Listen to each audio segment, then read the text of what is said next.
And we are officially live from, I believe, Lake City, Texas.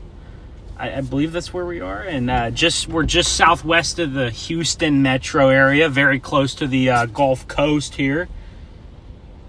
Welcome in, everybody. And we have a flash flood stream on our hands. This is the first time I've ever done a just flash flooding stream. I was in Houston late last night, and there's a couple times a storm tried to produce a tornado up in Houston, and originally I was wanting to stay up in Houston to chase this flooding, but I figured out that the worst of the flooding would be down towards the Gulf Coast, the south metro of Houston. So anywhere south of Houston, especially in southwest of Houston, I think we'll have the worst flooding. And I believe here, let me make sure. I believe we're in Lake City. Sorry, not Lake City. Lake Jackson, I'm sorry. Lake Jackson, Texas. Lake Jackson, Texas. We're very close to Freeport, Texas as well. And we should have a pretty solid flash flood on our hands here. It just started raining like 10 minutes ago here. Like literally just started raining here like 10 minutes ago. We should have a solid flash flood on our hands today. It could be a pretty major flash flood. We'll see. Like I said, it could be. It may not. It may end up that way. Some of the models, I'll show you guys these models here. Some of these models have had this area getting a lot of rain today.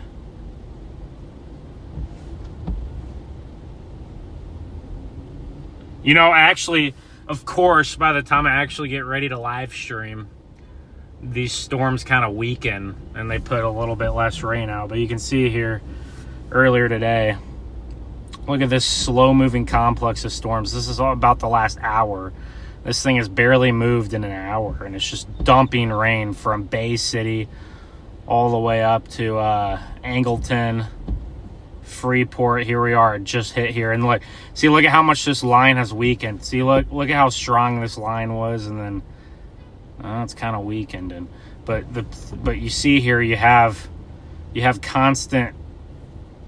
You have like a fire hose of convection forming on the back side of that line. And then you have another line of storms back there that's eventually going to move through. And in the Houston area, you had a lot of heavy rain over here on the east side of Houston, on the eastern suburbs. Got hit pretty hard. So we'll see. I don't know how this stream is going to go or how it's going to perform, because like I said, I've never done one of these before, and I also don't know how good this flash flood is going to be. We'll have good lightning and storms, and you know, we'll see. We'll see what happens here. I'm interested to see how this stream performs. And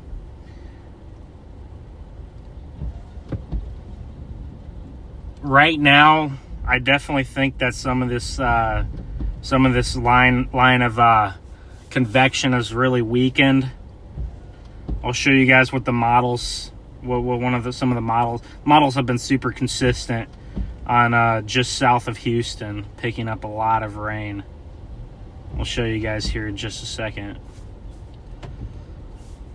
You see, it is raining pretty hard outside.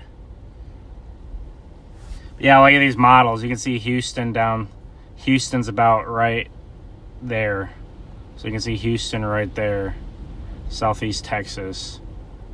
And look at these models. Just look at this. Just hours and hours of just heavy rain. Mostly south of Houston, but even the Houston, especially the south side of Houston metro, and then it kind of moves out.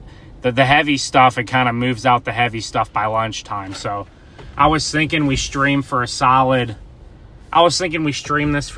4 or 5 hours and see what kind of flooding we get. Maybe it'll be super crazy. Maybe it'll just be kind of average flooding. But regardless, probably the heaviest stuff will move out around lunchtime either way. And a lot of these models, I'll show you guys, a lot of these models, those blues, those blues and the whites are, you know, 7 to 12 inches of rain in just the span of 4 or 5 hours, which is that's a pretty serious deal to get that much rain in just 4 or 5 hours, if that actually happens. And we'll see how these storms behave. Some areas like Bay City, down Port Lavaca, just southeast of Victoria down here. So just to our southwest of Bay City, just to our southwest, that area that I've circled has already gotten 4 to 6 inches of rain today. So the same thing could happen here. I almost wonder if the best spot to be for this flooding will be kind of right here, right on the coast, Freeport. I wonder if, see this, you got this really heavy band of precip back here. I wonder if this kind of moves like that, and then, you know, up here in Lake Jackson, you get a little bit lighter rain right here. But I wonder if this really heavy line really slams into Freeport. You can see how it's moving. I wonder if it just really gets Freeport. So we might go down to Freeport as well. There is the beach. The beach is down there. We got the beach down there. And so we can go along the beach. But we'll see how this goes. I have no idea how this stream is going to go, guys. Like I said, I've never done a flash flooding stream before. Never in my life have I done a flash flood stream.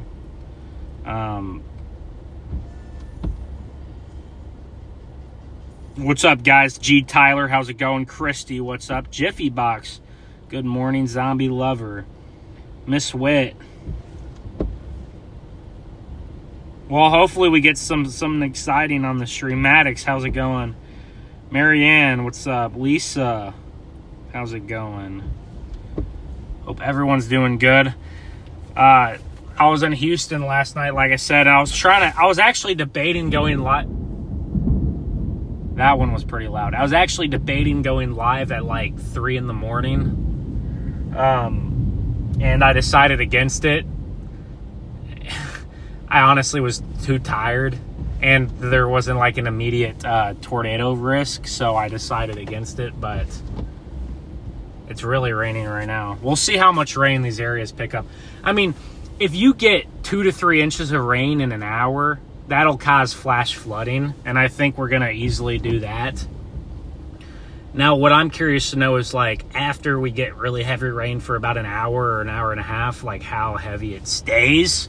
Because flash flooding will happen quick, and then it'll go away really fast. Like, you'll get that flash flooding, and then, you know, that rain stops, and it kind of, you know, dwindles away. But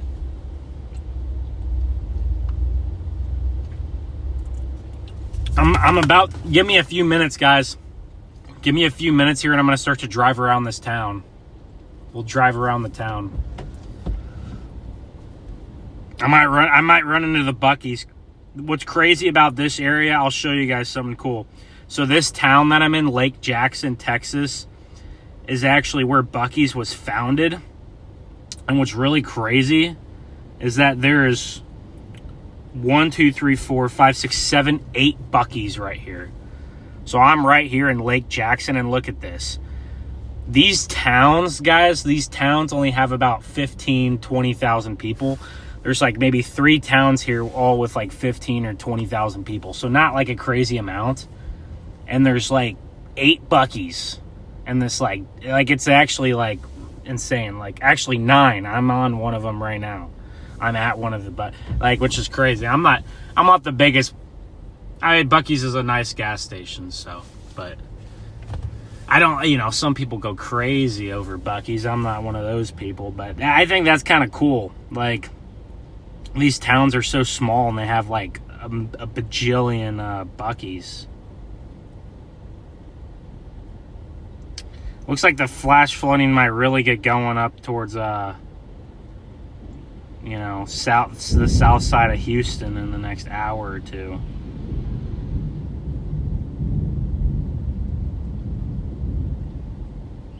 The reason why I think that our flash flooding threat is actually maybe going down just a little bit is because in general, this line is kind of like this line right here is kind of pushing out to sea a little bit. So like there's the coast right there. This line is kind of like pushing that way, and before this line was pushing up, like it was pushing from southwest to northeast. Now the line is kind of like pushing out to sea, like very slowly. You can see here, like it's very slowly starting to, you can see that south side really starting to like push out to sea there. So we'll see how much rain I actually end up getting. I'm interested to, but you still have all that. I mean, you still have this big area all the way back. Still have that big area all the way back to Victoria where you could get flooding. So we're gonna drive around and see. Actually, you know what? For just a minute here, I'm gonna leave the car under the awning so we don't. I'm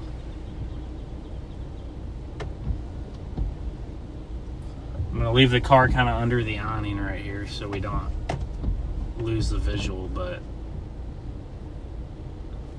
I'm actually gonna run into this Buc-ee's quick.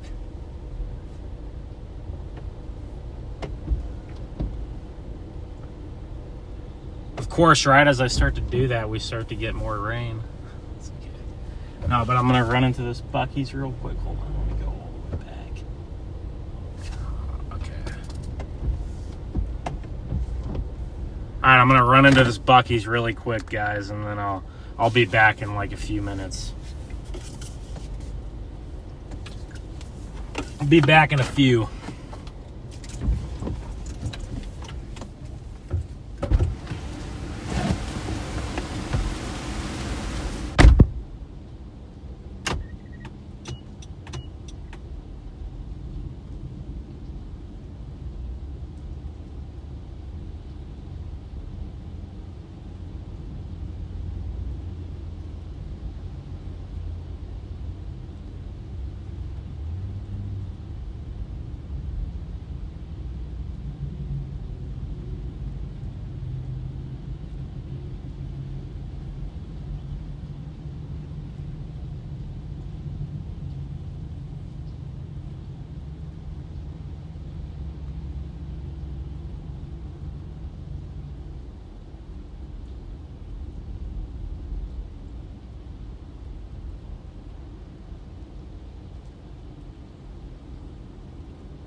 All right, y'all. All right, here we go. Let's drive around just a little bit. I got all wet now. I'm freezing cold. I think our best bet for flooding will probably be going down to Freeport. I think Freeport, right along the coast, could be our best bet for flooding.